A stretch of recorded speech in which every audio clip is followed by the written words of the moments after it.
Amin Ijal, bonjour. Bonjour. Merci d'avoir accepté notre invitation. Merci à vous de m'avoir invité, c'est un plaisir. Merci. Nous allons parler littérature féminine aujourd'hui. Vous faites partie du comité d'organisation de la première édition des rencontres Méditerranée-Afrique pour les jeunes écrivains. Voilà. L'événement va se dérouler le 1er et le 2 septembre prochain à la Bibliothèque nationale de l'Hamma. La rencontre réunira des écrivaines, des éditrices, des traductrices et des libraires.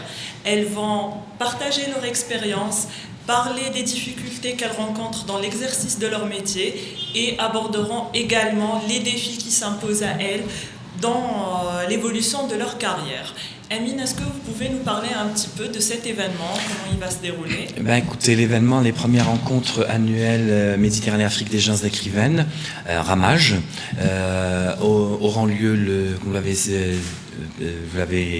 dit, auront lieu les 1er et 2 septembre 2018 à la Bibliothèque nationale Hamma, à 9h du matin. Donc c'est ouvert au public pour les rencontres. Cet événement est placé sous le haut patronage du ministre de la Culture, Azdel Mehoubi. Cet événement, sa genèse remonte au 8 mars 2017, si ma mémoire ne fait pas défaut, lors d'une rencontre avec des écrivaines algériennes à la librairie Point Virgule, et à laquelle a assisté Monsieur le ministre de la Culture, Azdel Mehoubi, et il a été vraiment très surpris et très charmé, donc positivement, par ces rencontres, par tout ce que ces rencontres ont dégagé. Donc d'où les 1er et 2 septembre, cet événement. D'accord. Une cinquantaine de participantes prendront part à cette première édition. Citez-nous quelques-unes de ces écrivaines. Écoutez, déjà l'invité d'honneur de cette rencontre, de ces rencontres plutôt, c'est l'écrivaine Fezagen qui vit en France. Donc le premier roman édité en 2004, Kif Kif Demain, a rencontré un succès phénoménal et qui a enregistré les plus meilleures ventes. Et d'ailleurs, il a été traduit à près de 26 langues. Il y aura également Linda Nawal Tebani, Linda Handala. On a également, je vois juste mes notes pour ne pas me tromper, pour ne pas dire des bêtises, Linda Juitin, Selma Guetaf. On a, comment on appelle ça aussi, Attendez, pour ne pas dire de bêtises. Donc, c'est des écrivaines qui vivent en Algérie, et il y en a qui vivent à l'étranger. Oui, bien sûr, il y a des écrivaines en Algérie. Quand on dit Algérie, c'est toute l'Algérie, qui viennent des 4 coins de l'Algérie, ce n'est pas uniquement Alger. Mais également des écrivaines algériennes qui viennent d'outre-mer, des écrivaines qui ont écrit des livres, qui ont rencontré un succès et qui viennent cette fois-ci en parler, rencontrer des lecteurs, parler de leur expérience, voir l'expérience des autres écrivaines vivant ici. Et puis voilà, donc ça va constituer une certaine osmose, très, on va dire, une certaine complémentarité plutôt, où toutes les générations confondues d'écrivaines, parce qu'il n'y a peut-être pas uniquement une certaine génération, c'est les générations, toutes les générations, donc vont parler de leur expérience et vont dire comment elles voient la chose, qu'est-ce qu'elles attendent plutôt de ces rencontres, quels sont leurs problèmes, et ainsi de suite. Absolument. L'événement sera sur 2 journées consécutives. Pouvez-vous nous détailler un petit peu le programme? Donc voilà, donc le programme de ces rencontres est composé de rencontres qui sont ouvertes au public avec des thématiques bien précises, par exemple osant l'avenir, éditant la femme, la place de la littérature. Non, ça c'est plutôt les ateliers. Donc voilà, c'est ça, il y a entre autres ça. Et puis il y a des ateliers qui sont dédiés et uniquement aux professionnels. Par exemple, la traduction, la place de la littérature algérienne à l'université. Par exemple, il y a un atelier qui va aborder l'adaptation de romans au cinéma. Donc là, c'est les professionnels du cinéma, c'est des femmes réalisatrices, des femmes productrices, des femmes qui écrivent des scénarios. Et donc, la question qui sera posée, pourquoi aujourd'hui on n'adapte pas de romans au cinéma? Il y a également un atelier très très intéressant, c'est l'écriture de scénarios, mais en thème Ezirt. Et donc là, ça donnera une autre dimension, une autre approche également du scénario. Il sera animé par qui? Si ma mémoire ne fait pas défaut, c'est par Linda Koudesh, qui, elle, a l'habitude c'est l'une des premières écrivaines, pour ne pas dire la première écrivaine algérienne en Tamazight. Et donc, elle va l'animer. Elle a l'habitude d'animer ce genre d'atelier, que ce soit ici, à l'étranger, pour la communauté algérienne, et qui a rencontré un franc succès. Donc là, ça concerne également les personnes qui écrivent des scénarios ou qui ont cette ambition de devenir scénariste. Donc, elle leur va apprendre comment préparer un scénario, mais la particularité et l'intérêt, c'est en langue tamazight. Voilà. Il y aura également une bibliothèque qui sera installée le jour de l'événement pour plus de proximité avec, voilà.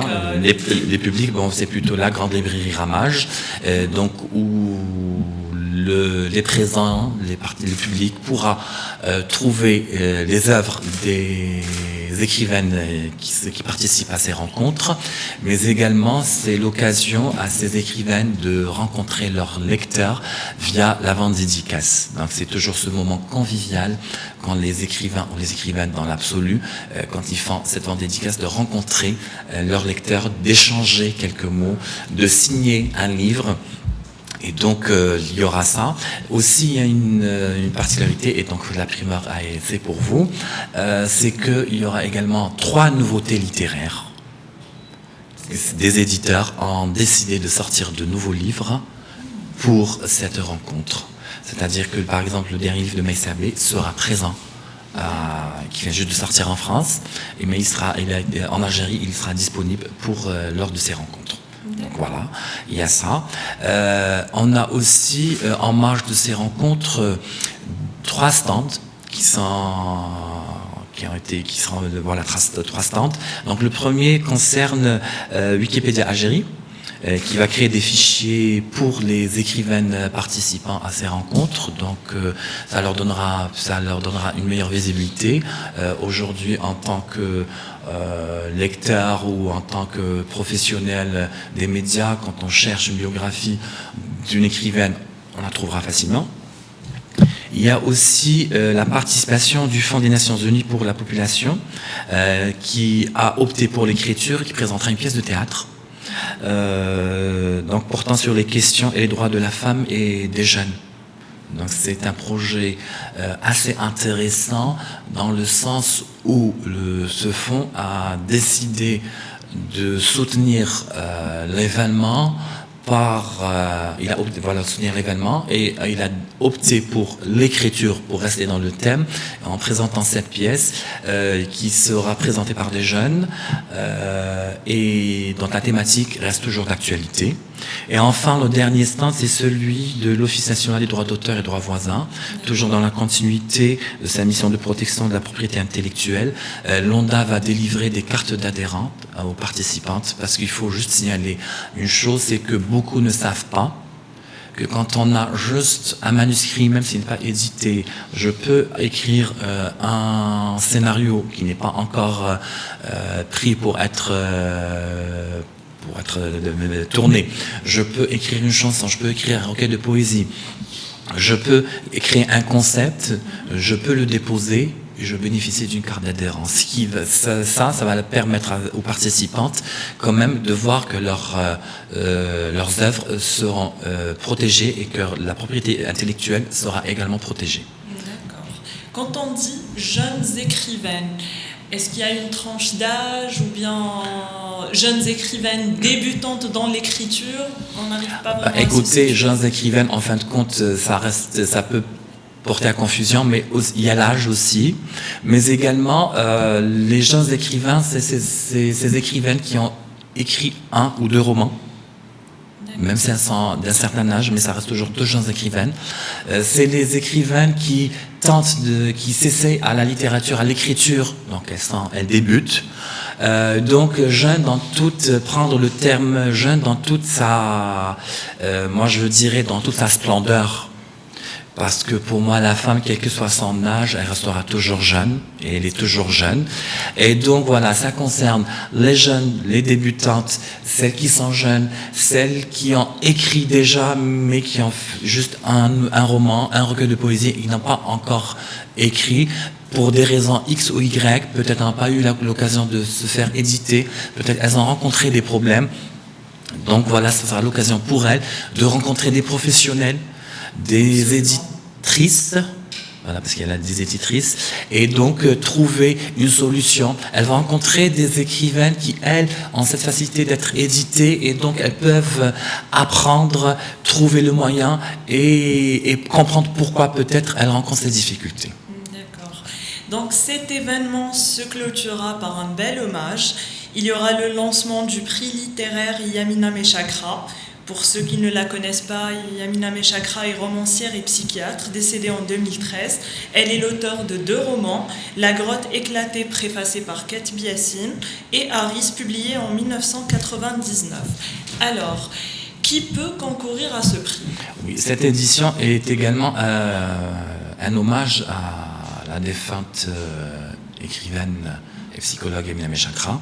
Et donc, à l'issue de ces rencontres, le nouveau prix littéraire sera annoncé, qui viendra enrichir le paysage littéraire algérien. Et donc, c'est le prix Yamina Meshakra pour le meilleur roman dans les 3 langues, en arabe, en amazigh et en français.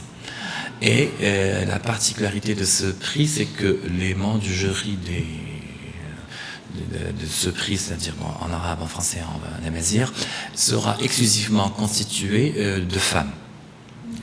Le prix est ouvert à tout le monde, c'est-à-dire il n'y a pas de distinction.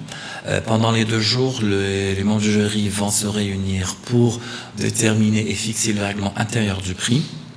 Donc à l'issue de ces rencontres, tout sera annoncé. Et puis pour les participants, ils trouveront le site internet qui sera mis en ligne entre aujourd'hui et au plus tard le samedi, c'est-à-dire pour permettre aux personnes intéressées de trouver le règlement intérieur et de savoir à qui adresser leur manuscrit. Et donc ce prix viendra encourager l'écriture et permettra de faire découvrir également de nouveaux talents. D'accord. Merci Amine d'avoir répondu à nos questions. Merci à vous.